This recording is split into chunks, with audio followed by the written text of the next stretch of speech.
o Santos. Ah, sim, também. Agora, quem poderia ir para o Santos, vai, não vai, mas não vai, é o Danilo. O zagueiro lateral rescindiu com a Juventus, mas deve ir não para o Santos, mas para o Flamengo.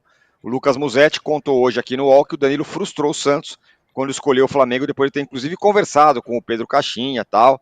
O Danilo chega hoje no Rio de Janeiro para assinar contrato com o Flamengo e vai ser outra opção para a zaga, né? Ele vem jogando de zagueiro lá na Europa. Quem sai para entrar o Danilo, o Renato? Olha, se ele chegar bem e jogar bem, eu acho que quem sai é o Léo Pereira. Eu acho que a zaga seria Wesley, Danilo, Léo Pereira e Alexandre. Essa seria a zaga. Uma zaga, inclusive, com muita capacidade de jogar uma linha de 3, né? Sempre que o Flamengo atacar, o Wesley vai embora e ficam os 3 lá, defendendo qualquer contra-ataque adversário. Acho que vai. Agora, o Danilo vai ter que chegar, mostrar que está em forma. Ele não vai entrar imediatamente no time, não. Se ele estiver em forma, eu acho que o maior candidato a perder vaga é o Léo Pereira, tá? Que é o mais fraco da dupla de zaga. E o Wesley está voando, ele não vai botar o Danilo na lateral. Mas o Danilo pode jogar em qualquer posição da zaga. Essa eu acho que é uma das vantagens do Danilo. O Danilo pode jogar até de lateral esquerdo. Então, eu tenho a sensação que ele vem mais para jogar de zagueiro, mas pode ser utilizado em qualquer das posições da zaga. Acho que quem deve estar mais preocupado é o bravo Léo Pereira.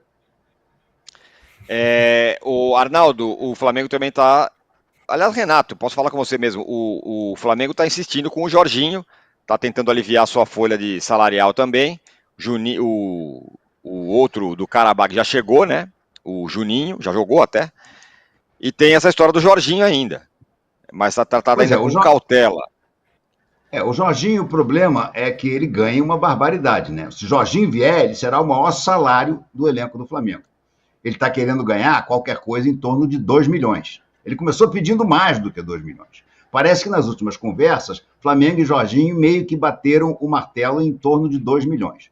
O problema é que o Arsenal estava disposto a liberá-lo, mas o Arsenal ainda não conseguiu contratar um outro jogador para a posição e pode perder um terceiro que está para sair também do Arsenal.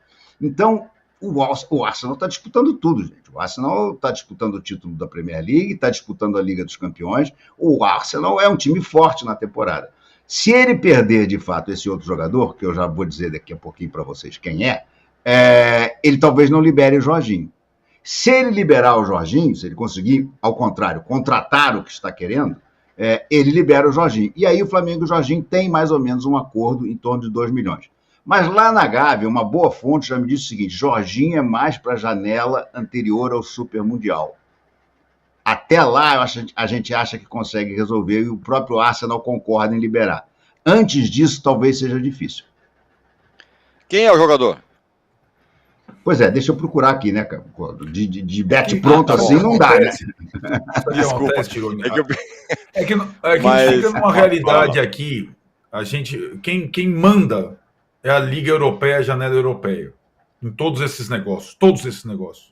Então, o Danilo está saindo rescindido com a Juventus, porque a Juventus não tem interesse em permanecer com o Danilo.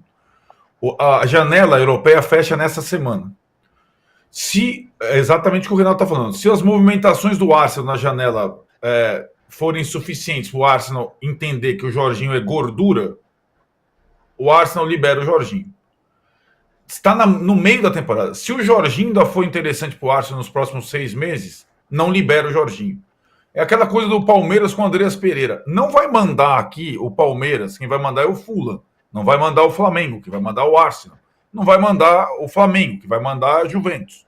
Então, para o Danilo vir, a Juventus liberou e conseguiu uma rescisão. Então, nesses próximos dias, muita coisa vai acontecer e alguns jogadores brasileiros ou estrangeiros mesmo vão sobrar e vão estar no mercado, podendo voltar ao Brasil ou reforçar em clubes brasileiros.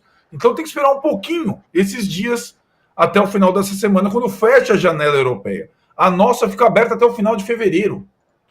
Então vai ter uma xepa gigante aqui no Brasil de 1 mês.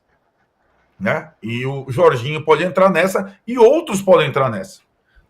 Sabe que o Textor... Aí eu vou só para fazer o Textor, ele não montou o time do Botafogo temporada até agora, certo? Não tem nem técnico. Ele vai fazer tudo isso depois de fechar a janela europeia. Se vai dar certo ou não, se vai dar tempo de formar um time bom ou não, se o técnico que vier vai ser bom ou não, é uma outra discussão. Mas ele vai trabalhar no time brasileiro dele depois do fechamento da janela europeia. Até agora ele não fez nada pelo Botafogo esse ano, né? Então vai acontecer isso depois do fechamento da janela europeia. E, Renato, tem o Lohan, né? Vai ou não vai também? Não, o Lohan, o Felipe Luiz já deixou claro que não conta com o Lohan. E é engraçado porque isso aí só pode estar ligado a um problema comportamental. Porque o próprio Felipe Luiz já disse, com todas as letras, que ele considera o Lohan um talento gigantesco. Mas também, na mesma entrevista, ele disse o seguinte, mas às vezes não basta só o talento. Então, o Flamengo estava negociando com o CSKA, o CSKA oferecia 8 milhões de euros, o Flamengo queria 10, e no momento a coisa deu uma esfriada e ele vai ser devolvido ao Sub-20. Devolvido ao Sub-20. Ó, o Renato está procurando o jogador que ele vai falar. A gente vai fazer o seguinte: vai com calma, Renato, fica tranquilo. A gente vai para um brevíssimo intervalo aqui na TV. Eu sigo respondendo a galera aqui no chat do YouTube e a gente já volta. Não saia daí.